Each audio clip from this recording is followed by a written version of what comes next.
Hello friends, welcome to the Steno Help EP. Dictation number 57 or 58. Speed is 100 word per minute. Start. उपाध्यक्ष महोदय, मैं राष्ट्रपति महोदय के भाषण पर जो धन्यवाद प्रस्ताव है उसका समर्थन करने के लिए खड़ा हुआ हूँ। मुझे इस बात की खुशी है कि हमारी सरकार ने समाजवाद का केवल नारा ही नहीं लगाया है, बल्कि समाजवाद को मूर्त रूप देने के लिए कदम भी उठाने प्रारंभ कर दिए हैं। सबसे बड़ी बात तो यह है कि गरीबी हटाओ, गरीबी मिटाओ यह केवल आंदोलन ही नहीं रहा, बल्कि इसको कार्य रूप में परिणत करना भी आरंभ कर दिया गया है।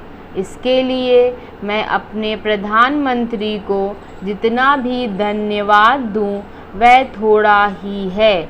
मुझे आपसे यह भी कहने का साहस हो रहा है कि सरकार ने इस समय हमारे पहाड़ी क्षेत्रों को पूर्ण राज्य का दर्जा दे दिया है।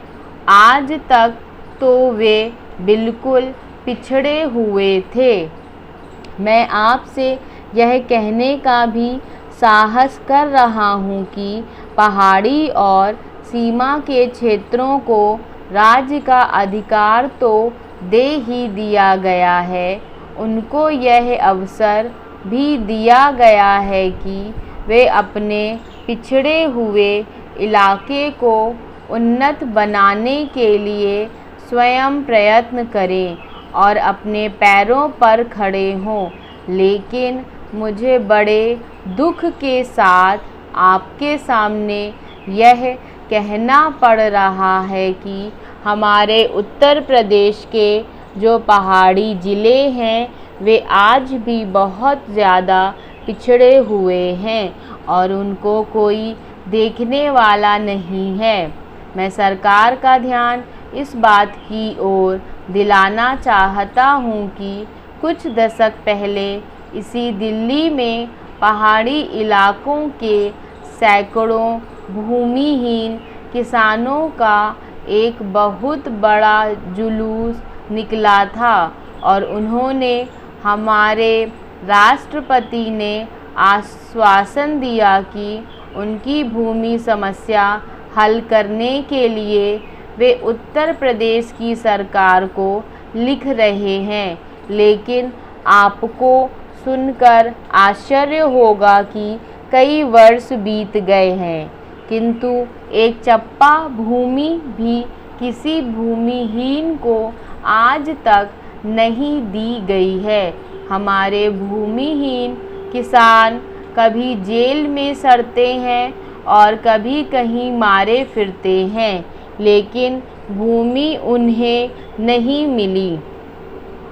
इसी प्रकार मैं आपको यह भी बता देना चाहता हूँ कि एक बार हमारे मुख्यमंत्री जी ने भी लिखा था कि हमारे उत्तर प्रदेश के जो पहाड़ी ज़िले हैं वे पूरी तरह से पिछड़े हुए हैं। इसके अलावा एक बार हमारे प्रधानमंत्री जब यहाँ दौरे पर आए थे तब उन्होंने एक सार्वजनिक सभा में भाषण दिया था। उपाध्यक्ष महोदय, अपने भाषण में उन्होंने कहा कि मैंने आज तक ऐसी गरीबी के दर्शन नहीं किए जैसा कि मैं देख रहा हूँ। ऐसी गरीबी जब हम स्वतंत्र नहीं थे तब अवश्य देखने को मिलती थी, लेकिन स्वतंत्रता के पश्चात मैं पहली बार ऐसी गरीबी देश के किसी भाग में देख रहा हूँ। देश के विकास के काम को बढ़ाकर ही ऐसी गरीबी हम हटा सकते हैं। सरकारी उद्योगों की स्थिति अजीब है।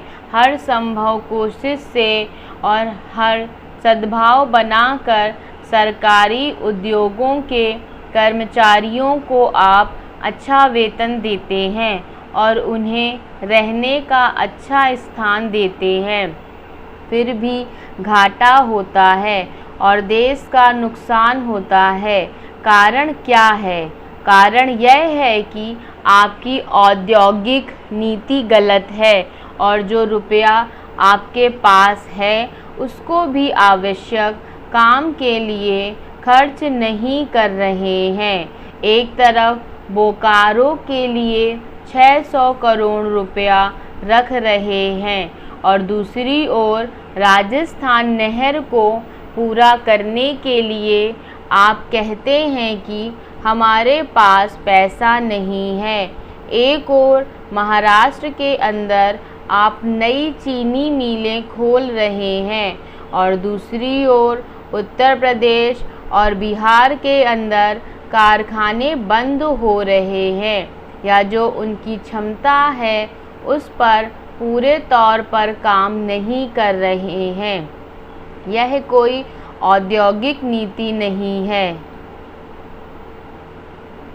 इसलिए यह कहना ठीक नहीं है कि हमारी औद्योगिक नीति सफल हुई है। मंत्री महोदय कहते हैं कि वे सिंचाई के लिए एक सिंचाई आयोग बनाएंगे। अच्छी बात है, मगर सिंचाई की क्या हालत है हमारे देश के अंदर, यह भी तो देखिए। जिस समय हमारे देश में कोसी बांध का काम शुरू हुआ था उस समय पाकिस्तान ने एक बांध पूरा कर लिया था। वहाँ उससे सिंचाई हो रही है और हमारे यहाँ इसका काम आधा भी नहीं हुआ है। राजस्थान नहर शुरू हुए कितने वर्ष हो गए हैं, परंतु अभी भी वह बनी नहीं। हमारे यहाँ कोई ठीक तौर तरीका नहीं है।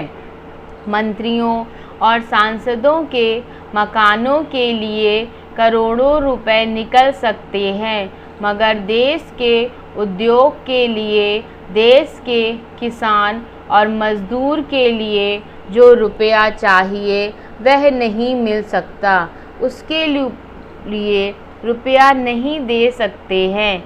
यह कोई उद्योग नीति नहीं है, यह एक खिलवाड़ किया जा रहा है। मैं कल सदन को बतला रहा था कि कुछ सड़कें विश्व बैंक की सहायता से बनने वाली थीं।